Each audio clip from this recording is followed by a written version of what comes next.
Concert से, जहां हमारी फीमेल लीड हाना बहुत अच्छे से सिंगिंग कर रही होती है, बट फ्रंट स्टेज सबके सामने नहीं बल्कि बैक स्टेज में खड़े होके, बिकॉज हाना बहुत ही ज्यादा फैटी और अगली लड़की है, सो दैट्स व्हाई वो बैक स्टेज ही परफॉर्म करती है। एंड हाना के सिंग किए हुए सॉन्ग्स पर पब्लिक के सामने परफॉर्म करती है एमी, सॉन्ग्स की लिपसिंग करके, because Amy look wise pretty and beautiful है, सो दैट्स वे। साथ ही हमारी फीमेल लीड हाना अपनी कंपनी के डायरेक्टर संजुन को बहुत ही ज्यादा लाइक करती है। इनफैक्ट वो संजुन को इतना ज्यादा लाइक करती है कि उसके टच किए हुई चीजों को भी वो अपने पास रख लेती है, like truly one side love. Well after performance हमेशा की तरह संजुन हाना को उसके सिंगिंग टैलेंट की वजह से एमी से ज्यादा अटेंशन देता है, जिस वजह से एमी हाना से चिढ़ने लग जाती है एंड उसे सबक सिखाने का डिसाइड करती है। नेक्स्ट सीन में संजुन हाना को अपनी बर्थडे पार्टी के लिए इनवाइट करता है एंड हाना के घर पर एक पार्सल आता है जिसमें एक रेड ड्रेस होती है विद लेटर, जिसमें लिखा होता है कि मेरे बर्थडे पार्टी में यही ड्रेस पहन के आना।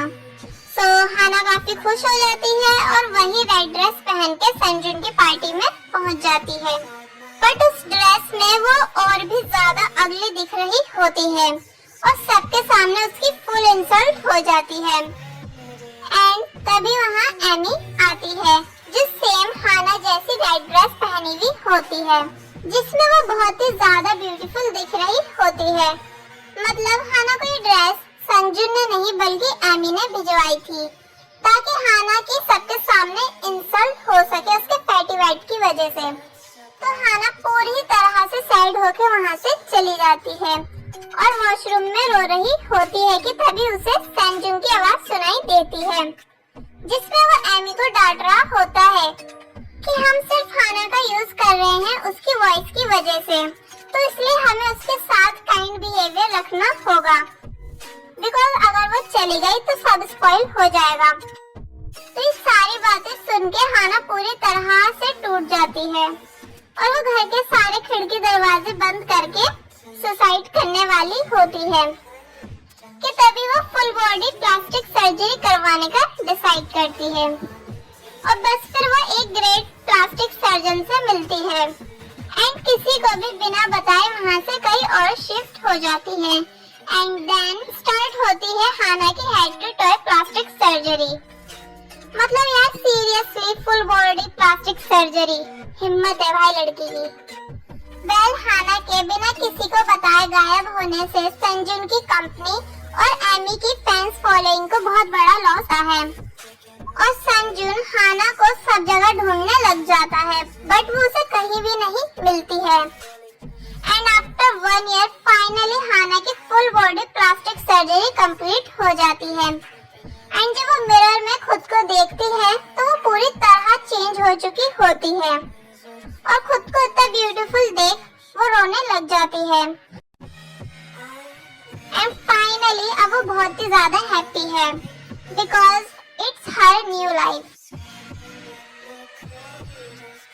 एंड पब्लिक में भी हाना को अपनी गैंगनम ब्यूटी की वजह से काफी अच्छा रिस्पांस मिलता है, यहाँ तक कि अगर वो किसी का एक्सीडेंट भी कर देती है तो कोई उसे उसकी ब्यूटी की वजह से कुछ भी नहीं कहता। सो हाना अपनी बेस्ट फ्रेंड जुनमिन से मिलती है।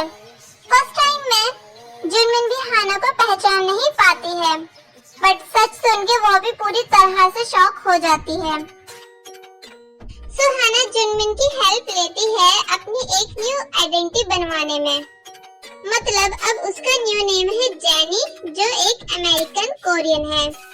सो हाना संजुन के स्टूडियो पहुंचती है जहां सिंगिंग ऑडिशन चल रहा होता है एंड ऑब्वियसली हाना को कोई भी नहीं पहचान पाता है। एंड देन हाना बहुत ब्यूटीफुल वॉइस में सिंगिंग करती है।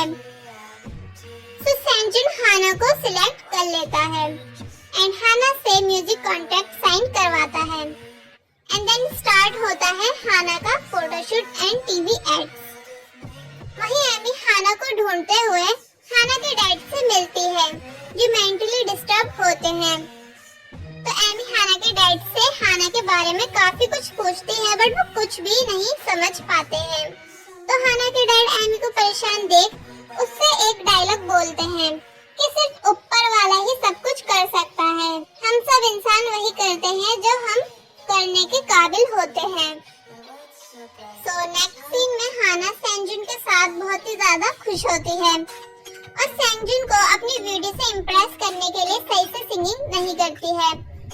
तो सेंजुन हाना को फैटी हाना यानी उसी की ओल्ड वीडियोस दिखाता है और बोलता है कि क्या तुम इसकी तरह नहीं गा सकती दिल से। तो हाना बोलती है कम ऑन शी इज अगली एंड फैटी। तो सेंजुन हाना पे चिल्लाता है और बोलता है कि ये मेरे लिए बहुत ही ज्यादा स्पेशल थी। तो ये सुन के हाना इमोशनल हो जाती है और सेंजुन को सब सच बताने का डिसाइड करती है। बट जब उसको पता चलता है कि सेंजुन को प्लास्टिक सर्जरी कराने वाली लड़कियां बिल्कुल भी नहीं पसंद है, तो वो चुप हो जाती है और सेंजुन को फिलहाल के लिए अपना सच नहीं बताती है। देन हाना का फर्स्ट कॉन्सर्ट होता है जिसमें वो बहुत ही ज्यादा अच्छे से सिंगिंग करती है एंड फर्स्ट कॉन्सर्ट में ही उसकी फैन फॉलोइंग बहुत ही ज्यादा बढ़ जाती है एंड वो काफी ज्यादा फेमस हो जाती है। मतलब यहाँ तक सब कुछ सही चल रहा होता है कि तभी आ जाता है बीच में ट्विस्ट। एमी अपनी बुरी आवाज में सिंगिंग करने की पूरी कोशिश कर रही होती है बट वो पूरी कोशिश करने के बाद भी अच्छी आवाज में सिंगिंग नहीं कर पाती है। तो हाना एमी को मोटिवेट करती है और अपने डैड का वही ओल्ड डायलॉग बोलती है कि सिर्फ ऊपर वाला है जो सब कुछ कर सकता है, इंसान सिर्फ वही करते हैं जो वो करने के काबिल होते हैं। तो बस ये सुन के एमी समझ जाती है कि जेनी ही हाना है। वहीं सेंजुन को हाना के रूम में एक मार्क ड्रॉ हुआ दिखता है एंड गाइस ये वही मार्क है जो फैटी हाना ऑलवेज ड्रॉ करती थी। तो सब कुछ सर्च करने के बाद सेंजुन को भी पता चल जाता है कि जेनी ही हाना है। नेक्स्ट डे हाना का बिग कॉन्सर्ट होने वाला होता है जो हाना के करियर के लिए बहुत ही ज्यादा इम्पोर्टेंट होता है और कॉन्सर्ट से एक दिन पहले हाना की सक्सेस पार्टी होती है जिसमें एमी हाना के डैड को लेके आ जाती है। तो सेंजुन हाना से पूछता है कि क्या तुम इन्हें जानती हो। तो हाना सबके सामने अपने डैड को एक्सेप्ट करने से मना कर देती है जिससे हाना की बेस्ट फ्रेंड जुनमिन हाना से गुस्सा होके उसका साथ छोड़ के चली जाती है। तो हाना बहुत सैड हो जाती है और सेंजुन को सब सच बताने का डिसाइड करती है और सेंजुन को सब बताने ही वाली होती है कि वो ओल्ड मैन मेरे के। तभी सेंजुन बोलता है कि आई नो वो तुम्हारे डैड थे हाना एंड डोंट वरी मैं किसी को भी नहीं बताऊंगा, कल बिग कॉन्सर्ट है उस पे फोकस करो। तो ये सब सुन के हाना पूरी तरह शॉक हो जाती है और बोलती है कि ये मैंने सब तुम्हारे लिए किया। बट सेंजुन के रूड बिहेवियर की वजह से हाना पूरी तरह हार्ट ब्रोकन हो जाती है और बोलती है कि हाना फैटी थी और जेनी तुम्हारे लिए बस एक प्रोडक्ट है, इसका मतलब मैं पूरी तरह से यूजलेस हूँ। एंड रोते हुए उस रूम की सारी चीजें फेंकने लग जाती है। तभी उसके हाथ पे चोट लगती है तो जैसे सेंजुन टिश्यू से हाना की हैंड ब्लीडिंग रोकता है तो हाना बोलती है कि ये कुछ भी नहीं है उसके आगे जो मैंने तुम्हारे लिए करवाया है। I cut off my bond and तुमने मेरा दिल तोड़ा है, टिश्यू से फिक्स नहीं कर सकता। और बस रोते हुए वहाँ से चली जाती है। एंड इस सब के बाद सेंजुन को भी काफी बुरा फील होता है। सो बिफोर कॉन्सर्ट एमी सेंजुन को ब्लैकमेल करती है कि अगर तुमने कॉन्सर्ट कैंसिल नहीं किया तो मैं जेनी का सच सबको बता दूंगी। तो सेंजुन के डैड कॉन्सर्ट को कैंसिल करने के लिए मान जाते हैं बट सेंजुन सबके अगेंस्ट खड़ा होता है और कॉन्सर्ट को कैंसिल करने से मना कर देता है और हाना का हाथ पकड़ के उसे अपने साथ ले जाता है। हाना कॉन्सर्ट से कुछ मिनट पहले जुनमिन से मिलती है और उसे सॉरी बोलती है बट जुनमिन हाना के अपोलोजाइज को एक्सेप्ट करने से मना कर देती है और बोलती है कि इस कॉन्सर्ट के बाद हमारी दोस्ती भी खत्म हो जाएगी।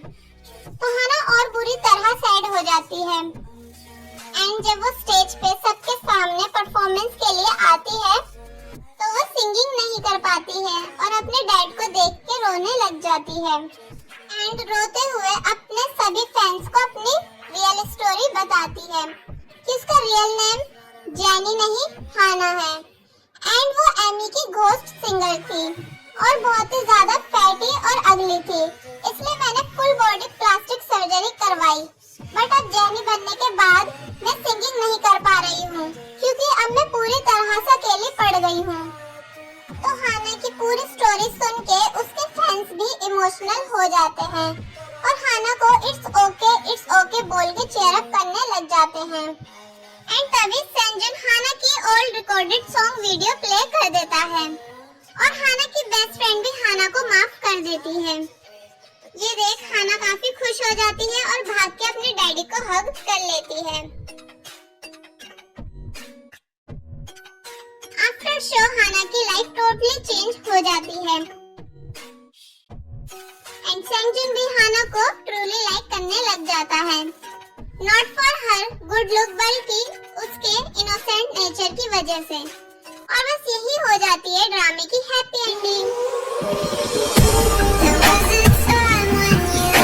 So I hope आप सभी को हमारी स्टोरी एक्सप्लेनेशन पसंद